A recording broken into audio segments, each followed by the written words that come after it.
It's day 2, round 2 of the FTX Crypto Cup, and we are going to be seeing another game between Hans Moke Niemann and Magnus Carlsen. I did a recap of the first game, in which Hans Moke Niemann actually won a tremendously beautiful game. It was a huge strategic masterpiece. I'll leave a link in the description if you want to be able to follow the plots. They're going to be playing 4 games today, so no guarantee I'm covering every single game, but if it's all interesting like this, then maybe I will. And right now, Magnus has just gotten revenge against Hans, and he did it with the French defense, which is something that he's been playing in this tournament. He won a game on day 1 against Nxd4 with the French, so he seems like he's having a tremendous amount of success. And today we're going to see what he does against the Tarrasch variation, which starts after the move knight to d2. Well, he played this variation, pawn to c5. This is like the open system. This is one of the most popular ways of continuing against the Tarrasch. So Hans develops his knight to f3. We see this capture on d4, and here white has a choice. Either you can take this pawn or you recapture the other pawn.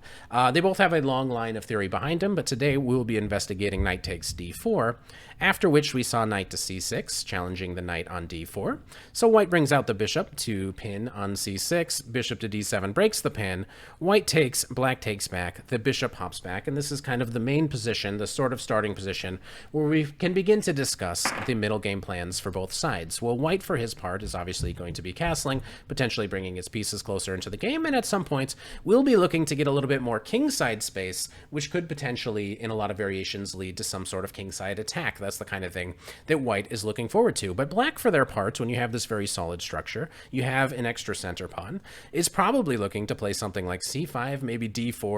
If you were given time to play e5, which you should never be allowed, you'd be getting this huge center going in there. And obviously, at some point, black will need to correct this bishop, so you can imagine if we're able to get it on this diagonal, perhaps we can solve this poorly placed bishop for now. And this is kind of what happens. We see bishop to d6, controlling the e5 square, and then queen to e2, because white certainly does want to be able to play e5 as soon as possible. So black can't put the knight on f6 because e5 is coming, so you have to put the knight on a slightly inferior square.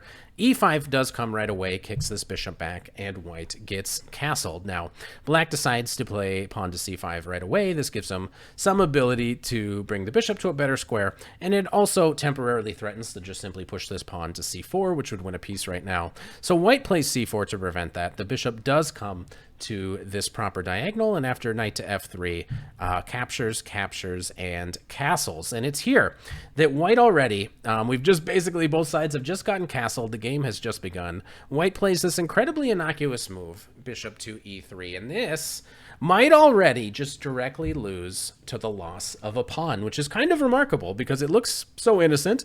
It looks so reasonable. You put the bishop on e3, you attack the c5 pawn, but white here has a very, very nice, long, but I guess maybe for Magnus, simple way of getting the pawn back. And you can go ahead and pause. If you're trying to train or you're trying to become a super GM, you can pause the video, see if you can solve it. But I'm going to spoil what happened in this game, because in this position, black plays bishop takes f3, giving away the bishop in order to remove the defender of this e-pawn. So the line goes queen takes, bishop takes, but now white is able to regain this pawn on c5, and for now at least, doesn't look like a whole lot has happened. It still doesn't look like how is black going to win a pawn. Well, he plays queen to c7, and this takes aim not only at the bishop, but he's created a battery that's aimed at the h2 pawn. So now after here, white is able to prevent the loss of any material for just a second, but black recaptures here, and now after queen to e2, runs right into queen to c7, and yet again,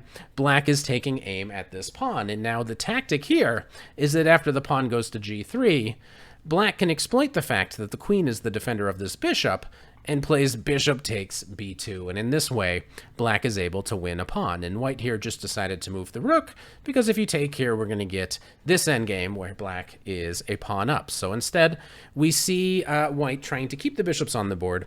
The rook comes to b1, the bishop drops back, and all of a sudden, Magnus is just up a pawn. And you know, it's not necessarily the easiest conversion from here, but we're going to see Magnus actually do an excellent job, make it look like this is, you know, it's a pawn up and just winning by force. That's how he's going to make it feel, because after rook to c1, Black is also able to centralize his rooks, keep his bishop defended, get out of the way of anything that's going on with any of the pins, and at some moment plays pawn to g6, which helps defend this pawn in the event of any eventual bishop to d3.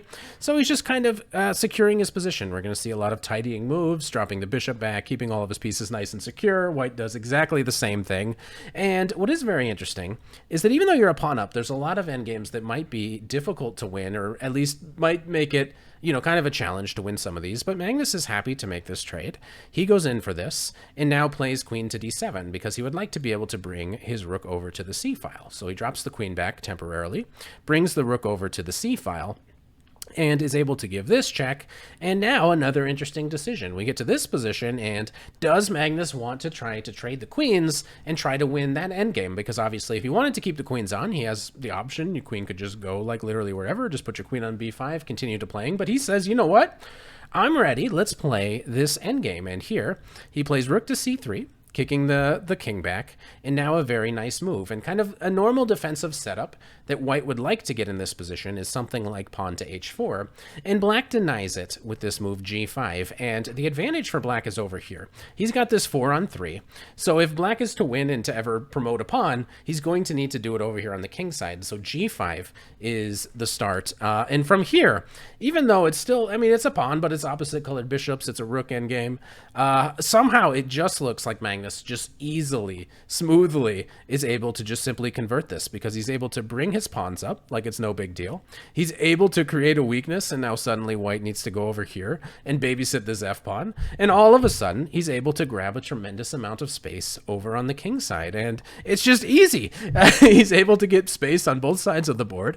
He's able to bring the king in. White is stuck. White can do absolutely nothing, so black has all day to do whatever, and that's exactly what happens. He just does whatever, and eventually he breaks through with pawn to e3, and it's just crumbling. Everything is just falling apart. This bishop gets misplaced over here. Man, he just makes it look so easy, winning another pawn.